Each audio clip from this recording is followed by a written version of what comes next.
Et salut, j'espère que tu vas bien, j'espère que tu as la forme. Bienvenue sur ce nouvel épisode de Arrête d'enfiler des perles, le podcast où on est là pour parler perte de poids et aussi pour casser certaines croyances que tu peux avoir autour de la perte de poids et de la perte de gras. Aujourd'hui, on va parler un petit peu revue et surtout, je vais voir avec toi un post que j'ai vu passer de Gala, d'accord? Donc je pense que tu connais ce magazine, d'accord, qui nous a sorti une pépite. Alors je te lis le titre, c'est 9 aliments riches en protéines, développant des muscles et diminuent les cellules graisseuses après 40 ans. J'adore le titre, très putaclic, d'accord? On va voir un petit peu le contenu, d'accord? Je te fais tout de suite le petit teaser. Très clairement, tu vas voir qu'il faut se méfier vraiment de ce qu'ils disent, mais surtout à un moment donné des raccourcis qu'ils prennent. Ok? Si c'est pas déjà fait, je t'invite à t'abonner, à cliquer sur la cloche pour avoir les dernières notifications. Tous les lundis, un nouvel épisode. Ok? Et on est parti. D'accord? Donc là, il parle de quoi? En gros, il dit après 40 ans, réduire les cellules graisseuses peut s'avérer plus compliqué. Alors, moi j'aime bien quand on commence là-dessus. Plus compliqué en quoi? D'accord? Il n'y a pas spécialement de formule magique. On ne peut pas, pour le coup, réduire les cellules graisseuses grâce à des aliments particuliers. D'accord? Je te le répéterai très régulièrement, mais quand tu veux perdre du gras, il faut venir créer un déficit calorique. Ok, léger, et coupler ça à de l'activité physique, ni plus ni moins. Donc c'est pas plus compliqué, d'accord, que tes 20 ans, 30 ans ou 40 ans. C'est juste une question de dosage, ok? Donc ça, on va commencer là-dessus. Et commence à sortir, voilà, plusieurs experts assurent qu'il est important de consommer des aliments riches en protéines. Bon, jusque-là, rien de nouveau, je suis d'accord avec eux.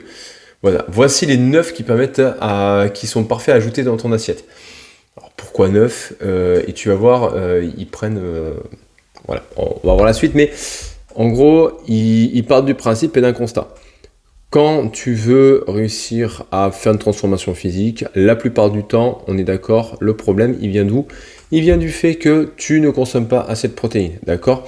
Dès que je commence à faire des rééquilibrages alimentaires chez des femmes que j'accompagne, très clairement, la plupart du temps, ça manque de protéines, il y a trop de glucides et trop de produits transformés. Point barre. Dès qu'on vient réguler, qu'on vient augmenter l'apport en protéines et on lui dit, tu te concentres sur ton apport en protéines, et le problème est réglé très très rapidement. Et en plus, les personnes le disent, elles sont beaucoup plus rassasiées. C'est un fait, d'accord? Donc, jusque-là, je suis d'accord avec eux. Oui, avoir plus de protéines dans ton alimentation va t'aider dans ton processus de transformation physique. Par contre, c'est pas plus compliqué de perdre du gras à 40 ans qu'à 30 ans. D'accord? C'est juste une question de dosage parce que ton métabolisme n'est pas le même. C'est tout. Ok? Et je pense que le problème des 40 ans, très clairement, sur cette génération-là, moi j'en ai 33, donc j'en suis assez proche. C'est que on est parents pour la plupart du temps et que en fait on est pris dans boulot, enfant, maison.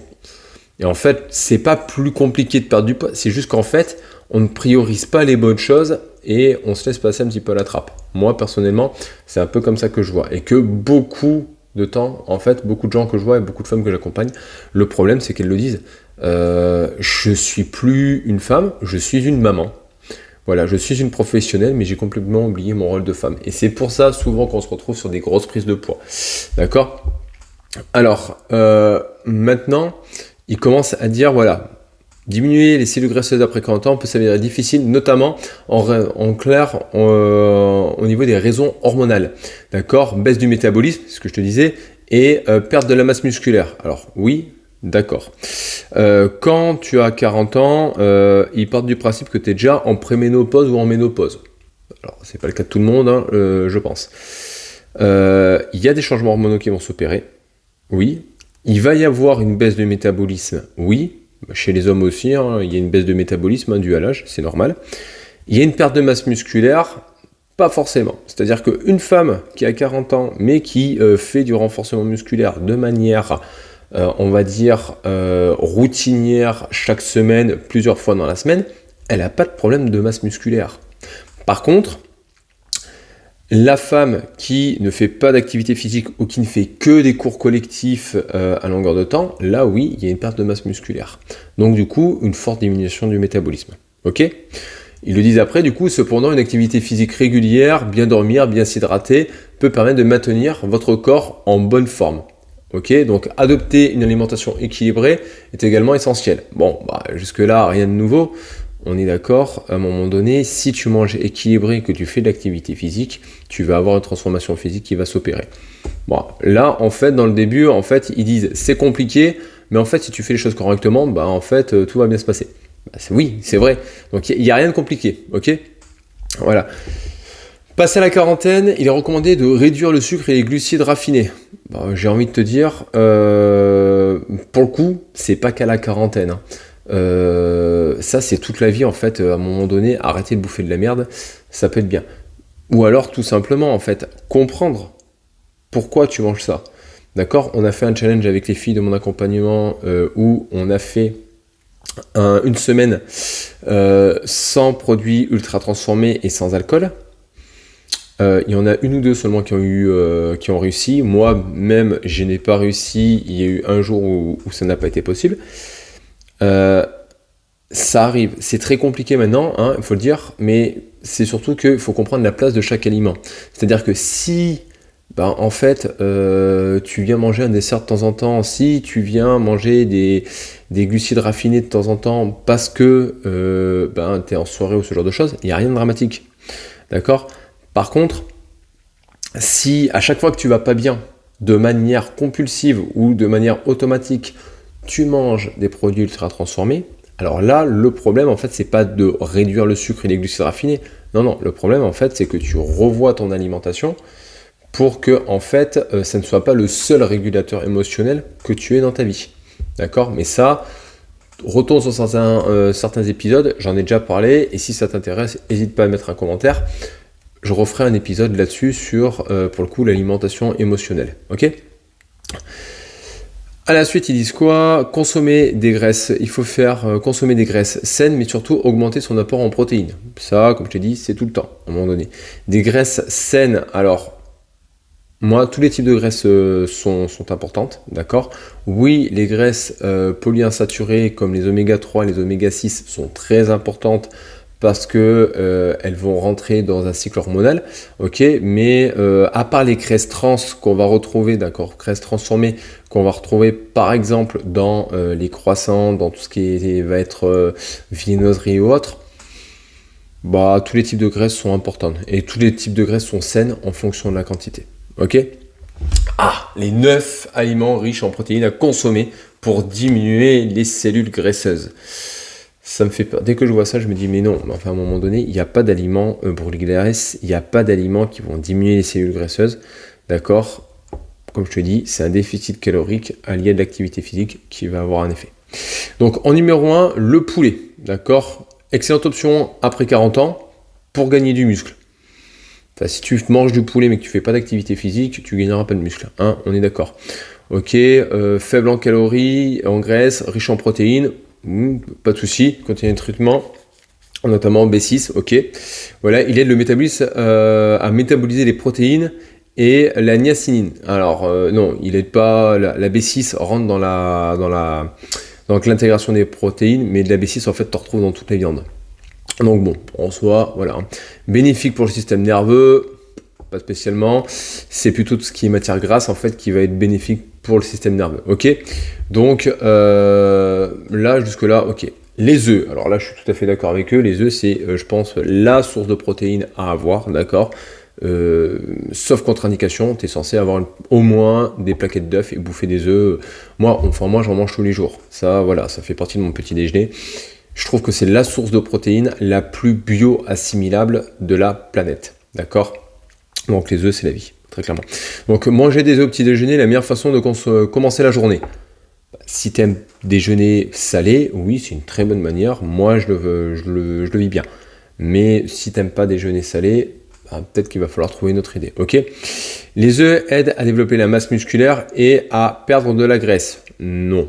stop. Les œufs aident à développer de la masse musculaire si tu fais de l'activité physique et à perdre de la graisse si tu es en déficit calorique. T'es en prise de masse, tu vas manger des œufs et pourtant tu vas pas brûler de la graisse. Ok, donc les œufs sont une très bonne source de protéines, mais par contre, ça va pas t'aider à perdre de la graisse. Ok, brouillé, omelette, tranche de pain, voilà, les recettes sont diverses. Ça c'est vrai. Pour le coup, moi les œufs, tu peux les mettre à toutes les sauces, donc c'est vraiment un truc que j'adore. Troisième, le beurre de cacahuète. Alors, moi qui suis team beurre de cacahuète, on va arrêter tout de suite. Le beurre de cacahuète n'est pas riche en protéines. Stop. Ou alors, je vais revenir, c'est-à-dire, le beurre de cacahuète est riche en protéines, oui, mais le problème, c'est qu'il faudrait que tu en manges des quantités qui ferait que du coup, tu seras en surplus calorique. Donc, pour moi, ce n'est pas une source de protéines, le beurre de cacahuète. Le beurre de cacahuète est une source de glucides, d'accord, une source de lipides, excuse-moi. C'est une source de matière grasse, d'accord, qui va être très intéressante parce que tu vas retrouver notamment des oméga 3 à l'intérieur, d'accord. Donc ça va être intéressant. Mais par contre, le beurre de cacahuète, je suis désolé, comme source de protéines, c'est bullshit, ok. À moins que tu aies envie de faire un surplus calorique, ok. Le poisson, alors j'aime bien quand il commence. Le poisson est un super aliment pour les personnes de plus de 40 ans souhaitant développer leur musculature et perdre de la graisse. Pourquoi? Alors attends, bouge pas. Riche en protéines de qualité et oméga 3. Alors, riche en protéines de qualité, bah oui, d'un côté, c'est un animal, donc oui, c'est riche de protéines. Riche en oméga 3, ça va dépendre du type de poisson. Attention, ok. Voilà. Alors, il ressortent les favorise la santé des articulations, des os, du cerveau et du cœur. Oui, enfin, en soi, un peu comme tout. Hein. On va revenir, hein, le fluor, c'est bon pour le cerveau. Manger du poisson, c'est bon pour la mémoire. Stop. À un moment donné, on va revenir sur des choses un peu plus simples. Le poisson, c'est une très bonne source de protéines. C'est riche en oméga 3, donc sur certains poissons gras, donc le saumon, ça peut être le maquereau, les sardines, d'accord. Et en plus, le poisson est faible en calories, ça oui. Ok. Par contre, à un moment donné, tu manges un steak ou tu manges du poisson, à part l'apport en oméga 3, il ne va pas y avoir une grande différence. Ok. Donc si tu n'aimes pas le poisson, ne te force pas à en manger. Pareil, avec les problèmes de pêche intensive, de métaux lourds et autres, manger trop de poissons n'est pas forcément bon, d'accord.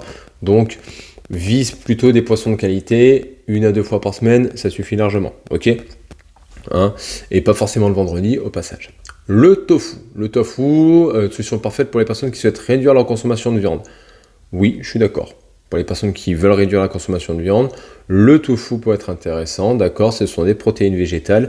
Attention, comme toutes les protéines végétales, elle est moins bio-assimilable par l'organisme que de la viande ou alors que les œufs, d'accord. Ça veut dire quoi? Ça veut dire que ton corps va pas assimiler toutes ces protéines-là, d'accord. Pour te donner un ordre d'idée, ça fait plusieurs fois que je dis le mot, donc je vais t'expliquer ce que c'est, bio-assimilable.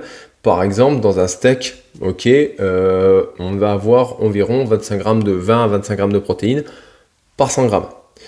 C'est pas pour autant que tu vas avaler 20 à 25 grammes de protéines. D'accord? Peut-être que ton corps, en fait, il va en assimiler que 16, 17 ou 18. Ok? Les œufs, par exemple, on est quasiment à 100%.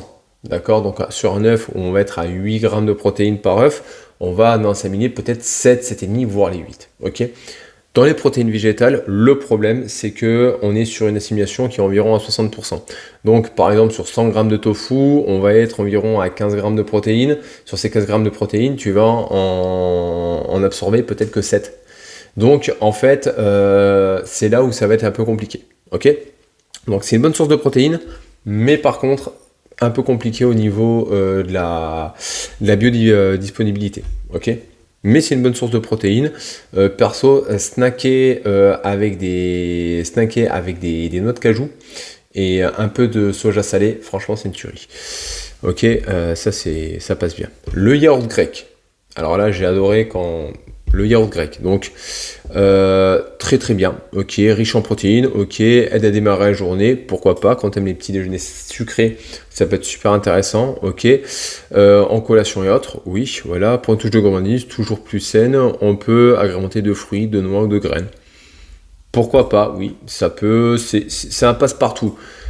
Mais le problème, c'est qu'en fait, tu prends du yaourt grec, tu prends du skyr, tu prends du fromage blanc, on va être un kiff-kiff, hein. Donc à un moment donné, ne t'embête pas à acheter des yaourts grecs, t'achètes du fromage blanc et des petits suisses, ça fait pareil, ok? Hop, en 7, les haricots noirs, riches en nutriments et en fibres, aidant ainsi à maintenir la satiété, nourrir les bonnes bactéries intestinales et éliminer les toxines. Cette protéine végétale contribue aussi à réduire le cholestérol et le poids. Bullshit. On tire dessus. Les haricots rouges ne vont pas aider à réduire le cholestérol et le poids. C'est d'une connerie, ok? Ça va être une alimentation diversifiée qui va te permettre de le faire. Ok, parce que si tu prends des haricots rouges, enfin des haricots noirs, mais que dessus tu y as rajouté à blinde de graisse, de crème et de machin, tu vas faire un surplus calorique, ça changera rien, d'accord? Par contre, c'est vrai que c'est une légumineuse, ok, et que du coup, ça va être riche en nutriments et en fibres. Donc ça va être intéressant parce que ça va être une source de glucides pour moi, plus qu'une source de protéines. Ça va être une source de glucides qui va être très intéressante, d'accord? Donc au lieu de manger par exemple des riz, des pâtes ou des choses comme ça, bah, manger par exemple des haricots noirs, manger des lentilles, manger des pois chiches vont être très très intéressants. Et si tu couples ça à une source de céréales, d'accord, et ben ça va être encore plus intéressant parce que tu vas pouvoir en retirer un peu plus de protéines. Typiquement, le chili, d'accord, et ben le chili à la base c'est quoi? C'est du maïs et des haricots noirs. Bah, typiquement c'est une source de protéines parce que tu as une source de céréales et une source de légumineuses. Ok? Donc voilà. En 8, le fromage blanc. Bah, ouais, enfin à un moment donné tu prends du yaourt grec, tu prends du fromage blanc, c'est pareil. Alors il va sortir, voilà, c'est riche en calcium, en phosphore, en sélénium, en vitamine B12. Ah, pas de souci, santé des os, du système immunitaire. Enfin, tu manges du skyr ou tu manges du yaourt grec, ça sera exactement la même chose. D'accord? Hormis peut-être pour les yaourts grecs, ça ne sera pas riche en B12 parce que la B12 se trouve dans les graisses. Donc par exemple, typiquement, tu achètes du fromage blanc 0%, tu n'auras pas de vitamine B12 à l'intérieur. Donc bon, pour ça que moi personnellement, si tu dois acheter du fromage blanc, je te conseille le 3%, moi j'aime bien, il passe bien. Ok, donc pour un repas nutritif, voilà, pensez à ajouter des fruits. Bah, effectivement, si tu veux même un petit déjeuner, fromage blanc, un fruit coupé à l'intérieur, pourquoi pas, ça passe très bien. Ok. Dernière, du coup, les lentilles. D'accord, les lentilles. Alors les lentilles, bougez pas, là déjà j'ai vu un mot passer, ça va me faire rire. Riche en fibres et en graisses saines. Alors, les lentilles ont des graisses maintenant, tout va bien. Alors, produit végétal là-dessus, t'as pas de graisse dans les lentilles, t'as pas de lipides dans les lentilles, c'est des conneries. Les lentilles sont idéales pour développer le muscle et réduire la graisse abdominale. Conneries. Elles sont parfaites pour les repas complets et équilibrés. Alors, les lentilles, c'est très bien. En plus, le Puy en-Velay est pas loin, donc il y a de très bonnes lentilles vertes du Puy. Une lentille, comme les haricots rouges, sont des légumineuses. Donc à un moment donné, en fait, oui, elles sont riches en fibres. Oui, elles sont riches en nutriments et ça, c'est génial. C'est une très très très très bonne source de glucides. Ok? Par contre, à aucun moment, c'est parce que tu vas manger des lentilles que tu vas brûler de la graisse abdominale. Donc à un moment donné, quand tu vois ça et que tu n'es pas averti, tu vas dire quoi? Chouette, je vais me faire une cure de lentilles, je vais perdre du ventre. Je t'assure une chose, c'est pas les lentilles qui vont te faire perdre du ventre. Ok? Et je pense que tu vas très vite déchanter. D'accord? Donc, non, les lentilles ne sont pas forcément l'alpha et l'oméga. Ok? Retiens bien une chose de ça, d'accord? Je sais pas s'ils ont fini, non, ils finissent leur connerie avec ça. Parfait, ils finissent leur connerie avec ça. Qu'est-ce qu'on doit retenir de cet article? Mange plus de protéines, d'accord? Ça, je suis tout à fait d'accord. Et viens créer ce qu'on appelle un déficit calorique couplé à une activité physique régulière. Si tu mets ça en place, peu importe la source de protéines, tu vas avoir des résultats. D'accord? Si tu retiens ça, tu as tout retenu. Ok? Deuxième chose qu'il faut que tu retiennes à un moment donné, et ça, c'est pas dans l'article, mais c'est moi qui te le dis. Si à un moment donné, tu passes ton temps à chercher à perdre du poids sans chercher à changer tes habitudes de vie, tu n'auras qu'une perte de poids qui va être éphémère et tu vas reprendre. D'accord? Donc, changer ses habitudes de vie avec l'aide des fois de des idées d'aliments avec ce type d'article peuvent être très bien. Mais par contre, ne va pas écouter tout ce qu'il raconte parce que c'est pas parce que tu as 40 ans passés que c'est plus difficile de perdre du poids. D'accord? Moi, j'ai des personnes qui ont 40 ans passés, qui arrivent à perdre 10 kilos en 3 mois, qui arrivent à perdre 20 cm de tour de ventre en 3 mois, et sans manger de lentilles, ok? Sans manger de beurre de cacahuète, même si je leur propose très souvent parce que j'adore ça. D'accord? Donc, ça veut rien dire. Ce qui va faire que tu vas avoir des résultats, comme je le dis, c'est changement de tes habitudes de vie, d'accord? Prendre en compte ce que tu fais et voir quelles adaptations tu peux apporter. Faire du renforcement musculaire pour développer ton métabolisme et maintenir ça sur la durée pour pouvoir avoir des résultats, d'accord? Comme je dis, un changement physique, c'est pas quelque chose d'éphémère, c'est quelque chose de permanent. Si à un moment donné, tu comprends que c'est pas le changement physique qui est à regarder, mais ça va être toutes tes petites habitudes à changer pour devenir la femme que tu as envie d'être. Et du coup, ça va entraîner comme conséquence le corps que tu vas avoir. Ok? Dans tous les cas, je te souhaite une belle journée. Tu penses à liker, tu penses à commenter. Si tu as d'autres articles comme ça que tu as envie que je regarde, bah, t'hésites pas, tu me les envoies, je les regarderai avec un grand plaisir et je ferai un podcast dessus. Et si tu as des questions, bah, tu me les laisses en commentaire. D'accord? Dans tous les cas, rappelle-toi d'une chose, arrête d'enfiler des perles.